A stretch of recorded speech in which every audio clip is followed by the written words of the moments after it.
안녕하세요. 오늘 10월 11일 화요일입니다.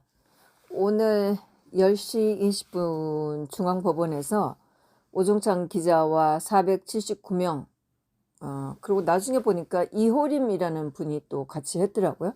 그렇게 해서 481명이 2017년 3월 10일 박 대통령을 탄핵한 그 헌법재판소 8명 판사와 대한민국을 상대로 한 고소건에 오늘 결심이 있었어요. 오늘 뭐 별다른 내용은 없었고 판사가 한 5분 정도 늦게 들어왔어요. 그러면서 그 헌법재판소에서는 아무도 나오지 않고 대한민국을 대표하는 변호사가 헌법재판소 소속의 변호사가 나왔어요. 제가 지난번에 뭐라고 했던 그 변호사가 나왔고 우리 쪽에서는 오종찬 기자가 나왔고 저하고 또 장민아라는 애가 나가서 재판을 받습니다. 판사가 먼저 그랬는데 굉장히 시간을 오랫동안 끌어왔다. 그래서 오늘 결심을 하겠다 이렇게 했어요. 그래서 오종찬 기자는 원고쪽은 종합 준비 서면으로 하고 싶은 말을 다 했다 이렇게 하고 대한민국을 상대로 한 대한민국을 대표하는 변호사는 할 말 없다 이렇게 하고 금방 끝났어요. 그러니까 11월 22일 선고를 하겠다. 2시에 선고를 하겠다. 그러면서 재판장이 나올 필요는 없다. 판결문을 우편으로 보내주겠다. 이렇게 하는 거예요. 저는 그래서 이거 말을 해야 되나 말해야 되나 재판장에서 판결문 읽어달라 이렇게 얘기를 하고 싶었었어요. 얼마나 판사가 겁을 냈으면 재판장에서 못 읽어주겠다는 거 아니에요.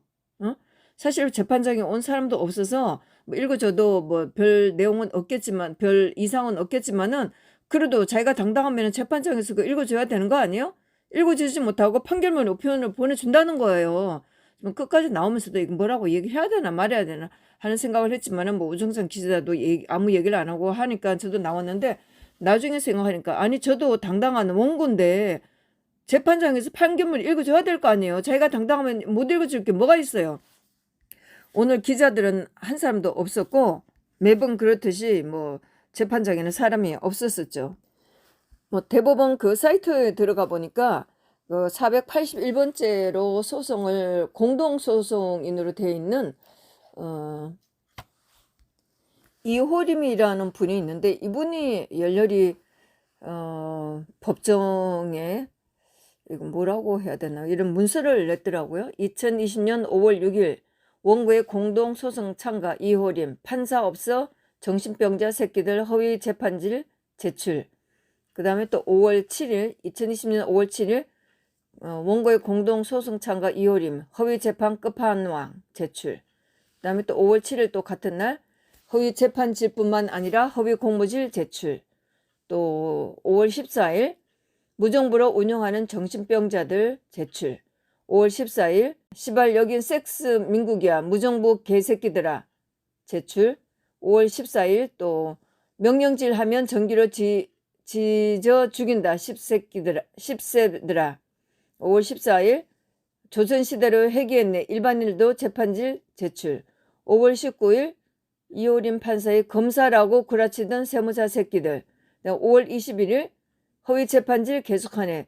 이런 서류들을 제출한 게 보이네요. 내용을 읽으면서 우리와 같은 생각으로 그 판사들, 헌법재판소의 판사들을 요걸 하는 문서들을 제출했는지 아니면 조금 좀 이상한 것도 있어서 자파로서 이 문서들을 제출했는지를 잘 모르겠어요.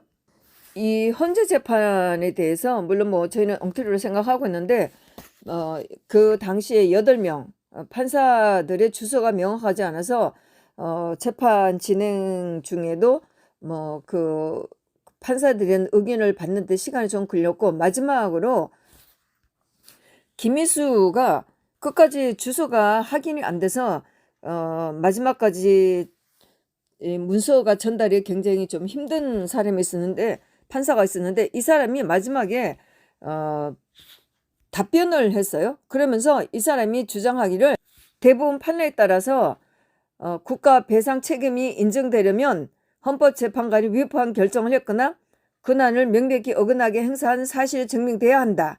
그러면서 헌법재판관들은 박 전 대통령 탄핵 결정 과정에서 국가 배상 책임에 사유가 될 만한 위법을 저지른 사실이 없다. 이거는 김인수가 하는 짓이죠. 도대체가 박 대통령 탄핵했을 때 이들이 법대로 한 적이 없었고 당시에도 얼마나 위법이 많이 있었는지는 우리가 충분히 알고 있는 상황이잖아요. 물론 우리가 이 헌재 상대 재판관들을 상대로 했을 때 박 대통령 탄핵을 결정한 헌법재판관들과 국가를 상대로 한 뭐 손해배상금 있어요. 한 사람당 한 10만 원씩이나 뭐 이 정도밖에 안 됐을 거예요. 손해배상 소송을 제기했는데 재판관들이 근거 없이 박 대통령을 파면해서 헌정 질서를 유린했고 국민들을 생업을 포기하여 저항하고 있으면 일부는 마음의 병을 얻었다. 사실 저는 뭐 마음의 병을 얻었다. 이거는 중요하지 않지만은 우리가 당연히 주권을 행사해서 뽑은 대통령을 헌법재판관들이 이렇게 무법으로 박 대통령을 탄핵했다는 것을 동의할 수 없다는 것으로 저는 이 헌재 재판관들을 고소하는 데 동의를 했다는 것이에요.